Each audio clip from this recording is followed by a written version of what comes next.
আমি সৈয়দ সানোয়ার হোসেন শিমুল। আমি একটা গভর্নমেন্ট অর্গানাইজেশনের প্রকিউরমেন্ট সেকশনে। আসসালামু আলাইকুম। আমি সৈয়দ সানোয়ার হোসেন শিমুল। আমি একটা গভর্নমেন্ট অর্গানাইজেশনে আছি প্রকিউরমেন্ট সেকশনে। আমি আমার এক ফ্রেন্ডের মাধ্যমে বিআইএইচআরএম এর এই সাপ্লাই চেইন ম্যানেজমেন্টের কোর্সের সন্ধান পাই এবং তারপর হচ্ছে আমি এখানকার যে মাসুদ ভাই আছে ওনার সাথে কথা বলে বিআইএইচআরএম এর সাপ্লাই চেইন কোর্সটার ব্যাপারে আগ্রহী হই এবং আমি এবং আমার কলিগরা কয়েকজন মিলে এই কোর্সটাতে অংশগ্রহণ করি।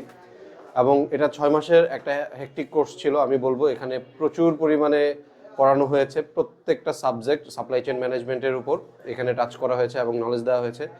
এবং আমি মনে করি আমি এই কোর্সের মাধ্যমে প্রকিউরমেন্ট, লজিস্টিক, ট্রান্সপোর্টেশন, ইনকোটার্ম, শিপিং সব কিছুই মোটামুটি আমার যতটুকু নলেজ আগে ছিল সেখান থেকে অনেক নলেজ ইমপ্রুভ করেছে এবং ইনশাল্লাহ এই নলেজ আমি আমার প্রফেশনাল কাজে ইউজ করতে পারবো এবং আমি এই কোর্সটি সবার জন্যই রেকমেন্ড করি।